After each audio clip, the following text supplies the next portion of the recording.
just wanted to speak to you about, or kind of give you tips on how to save money and kind of live on budget, and what I do. Money is a long topic, but my point of view on this topic is just how to save money and how to kind of live on budget. I believe cooking, like your fresh fruits and vegetables and your fresh ingredients at home will save you not only money but your health. The vitamins and the minerals and all the stuff that we get from freshly cooked food is irreplaceable, even if you're eating it from a restaurant. Although restaurant food, I know a guy who after 14 years of eating from a restaurant now has stomach ulcers, because obviously at the restaurant they would cook the sauces with too much oil or too much salt, or maybe the ingredients were not fresh or organic, or you just don't know. And you also don't know the hygiene of that person, and just the list goes on. You don't know the practices of that person. And I also believe you don't know what mood or what state of mind they cook in. And I am a great believer in a lot of energies and how the state of mind we cook in, and especially if you're angry, you can almost poison people if you haven't poisoned them already, because that force, that kind of energy, the negative energy goes into the food, and then that goes out to the customers and all of that. So I'm not a big fan of eating out. I'll order the occasional pizza and a few things like that, but it'll be like maybe 4 months. Nowadays it might be 6 months to 1 year, because with the virus I don't trust anyone.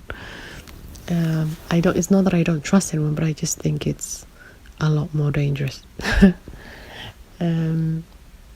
So yes, back to saving. So cooking will save your life, or at least preserve it for the long run.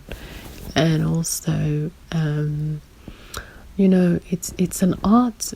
It's an art form, or it's a skill, obviously, but it's like an art form, all on its own. So you become like a chef yourself. You create all these beautiful dishes. Maybe you've got your own cultural food. You can adapt them, and especially if you have children, you can. For the past 10 years now, we've changed our salt to Himalayan salt. We've changed we used to use any oil we get our hands on. Now it's just olive oil, extra virgin, and we have less sugar and all those sort of things, and more fresh fruits and vegetables and organic everything. So and also the herbs and the spices, and it's very important to cook with your food with ginger and garlic and coriander and so many spices. They kill off the germs, they preserve the food. If you're like some people do, preserving it, or like if you want to eat for the next 3 days, also lemon or the lime, the green one, is better than the yellow one. If you can't find obviously the green one, then the yellow one will do. But the green lime is always better. And you know, spices are very, very important in our house. You know, different types of chili is very important to cook with. I cook my tea with it. We cook our sauces with it. Anything that I'm cooking, well, usually, even when I'm cooking my custard, we have a Somalian traditional custard. I will use cinnamon and cardamom and clover in the cooking of the custard, and it's just so incredibly aromatic and warm, and it invites you to the food. So and also they have different vitamins. Spices and herbs have different vitamins and different minerals, and it's a must if you want to cook health or eat healthily and preserve yourselves and your families for the long haul. Especially nowadays, it's winter, it's the flu season, and I've seen some people, like our neighbours, that don't use any, and I mean any, spices at all. And I just, you know, it warms up the body as well, so you don't feel the cold too much. You also don't have the issue where your hands and feet are always cold. So anyway, I'm kind of going off topic, but it saves you money to cook for 7 days a week, and you know, cook healthily. It will save you money, and it will save your life. What else? But, you know, having a budget for everything will help you. So kind of planning your week to week calendar,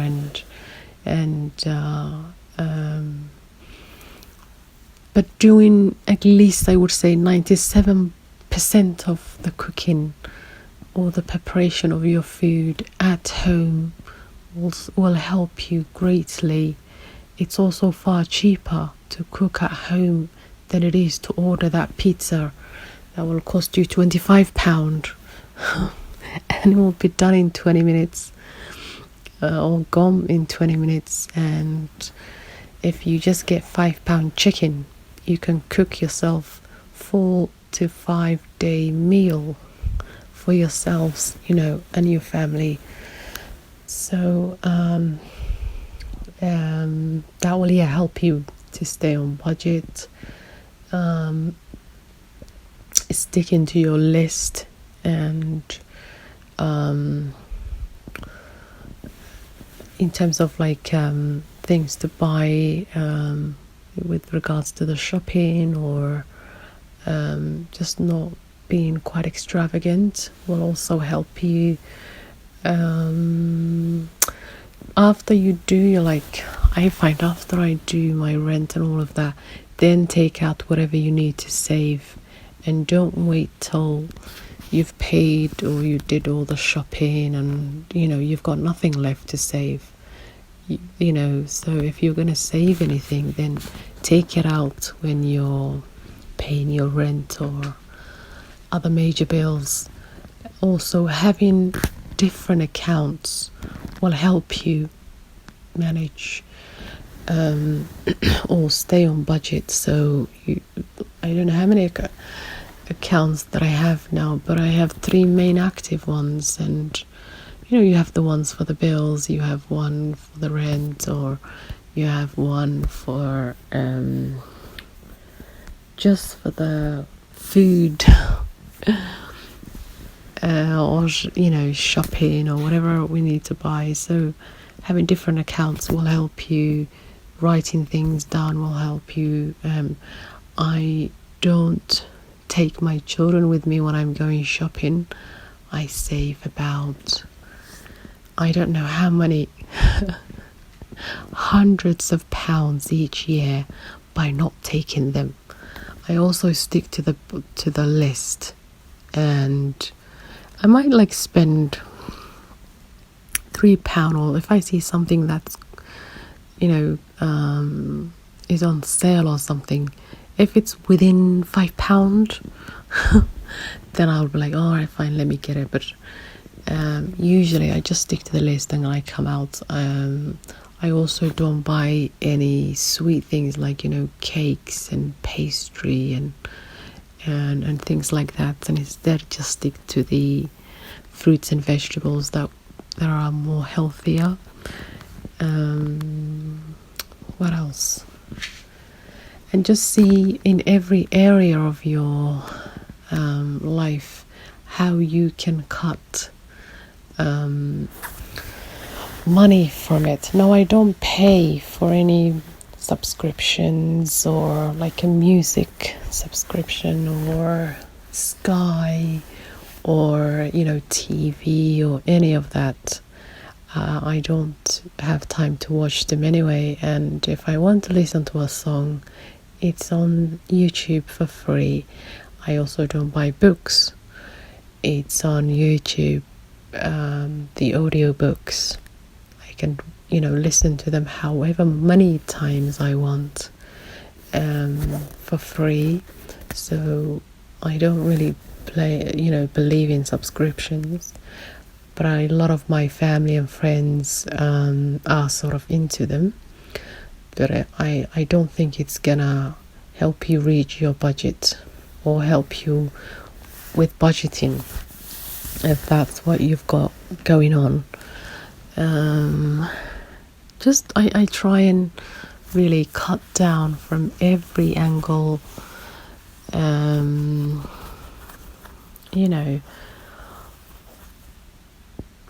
I can't think of anything apart from our main bills that we spend that much money on.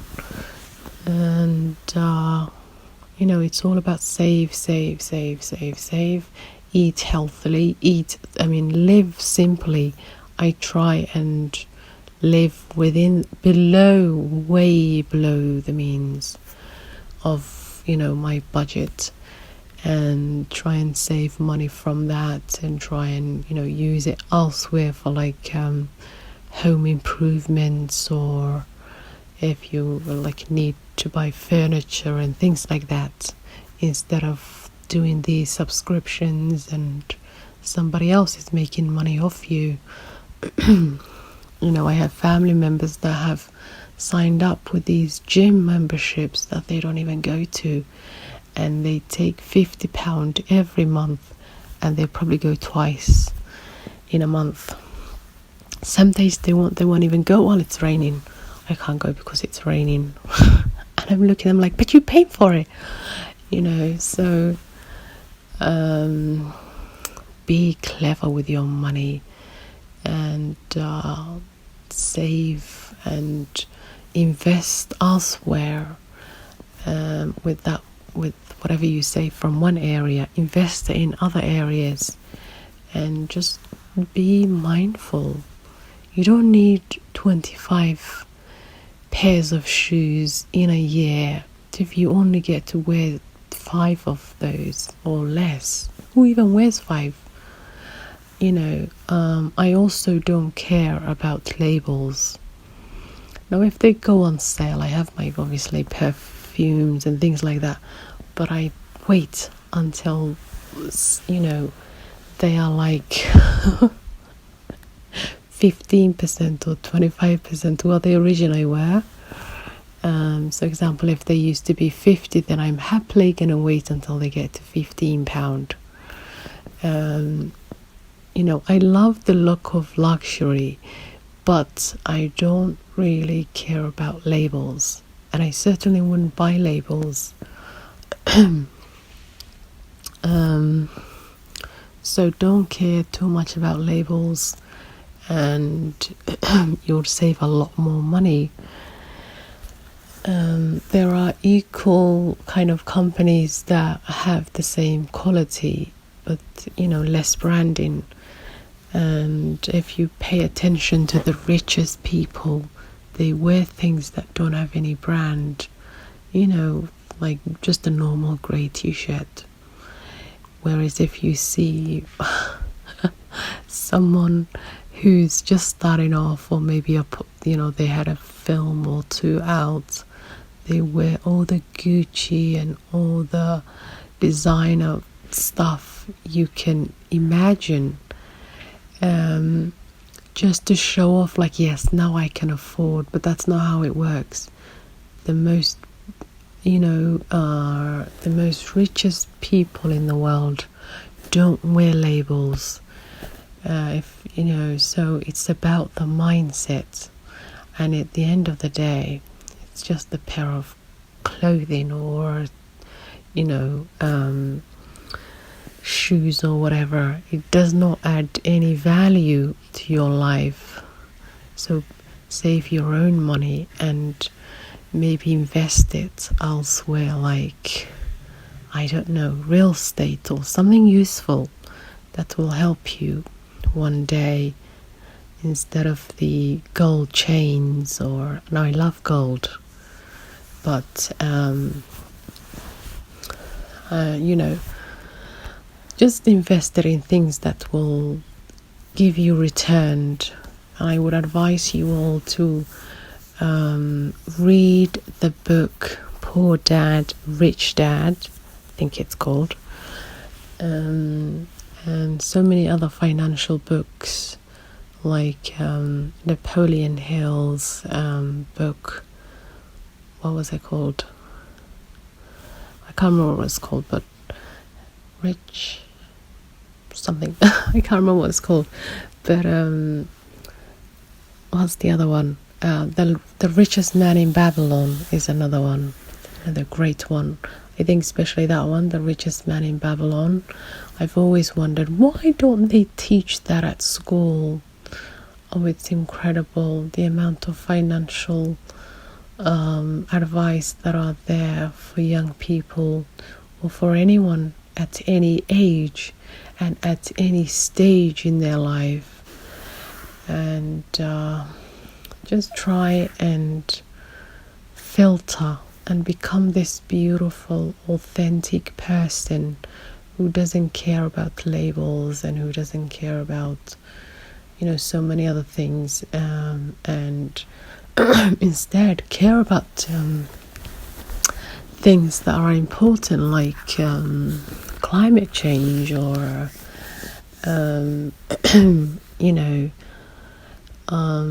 eradicating hunger from the world, or cleaning the oceans, or something useful that will save the planet, the animals, as well as the people.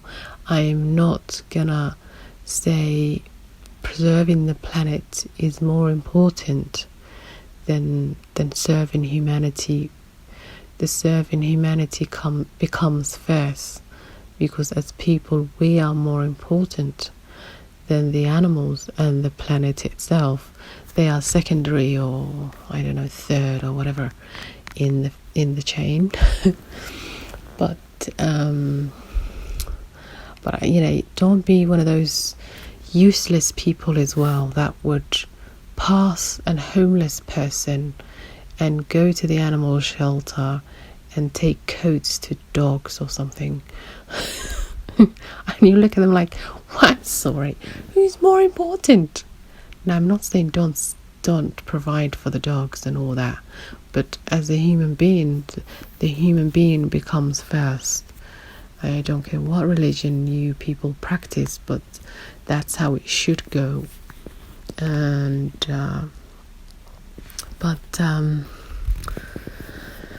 so do something useful with your lives, volunteer, be of service. If you do have a lot of money, and instead of spending it on designer things that will later on either get small or will be ruined in some way, then you can do donations for charities. But you have to watch out for charities nowadays. Have you ever heard a charity having a CEO? I'm always like, what? Who pays them? Well, because you pay them, that's why. So be aware of charities. Not every charity will give it to the poor. They usually give to the poor the last, and they pay themselves first. So but make sure you kind of do your maths when you're donating anything, whether it's clothes, money, or whatever. Check your sources and make sure they're reliable, because I know all the big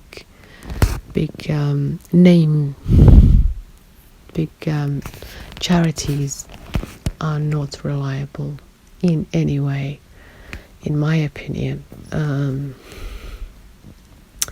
If they have a CEO and fabulous offices, and you're contributing to that, then who's going to pay the poor?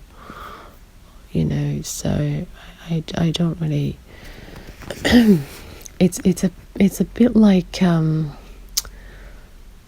charity used to be charity, but nowadays charity became a business.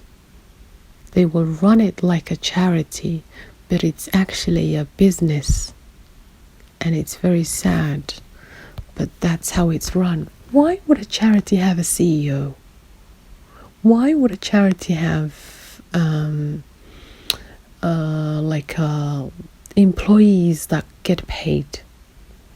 Last time I checked the meaning of charity, when it used to be nice and clean, back in the 50s and earlier than that, people volunteered their free time, and whatever donations or services the public provided, they would go into the people in need. That's how it worked originally. Nowadays, the charities are competing with large corporations, and I swear you won't be able to tell the difference when you see their offices and their headquarters and all the big hocus with all the big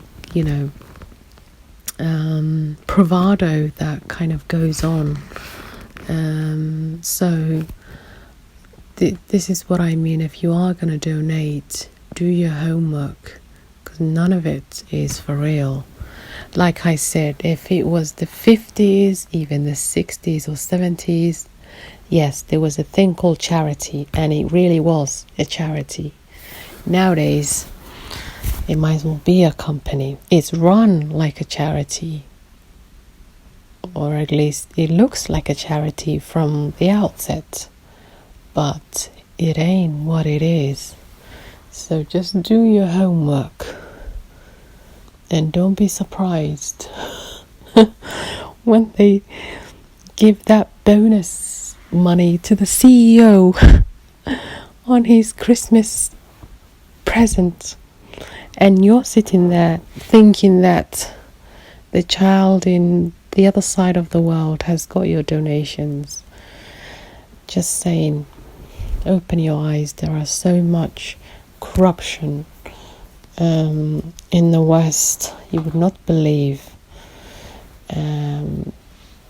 So just be aware, and do your homework.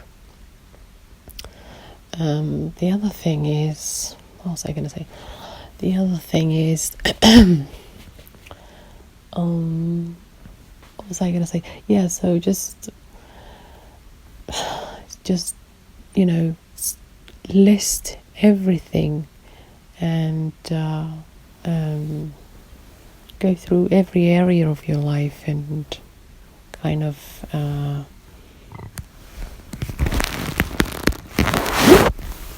see where you could take a bit of money off each month, and then you could maybe invest it in another part of your life, or whether it's a future goals, or travel, or home improvements, or whatever. And just be authentic, do the right thing, and save your money. And if you are going to donate, like I said, to charities, make sure you do your homework. That's all I wanted to say, so I'm gonna say good night and bye bye.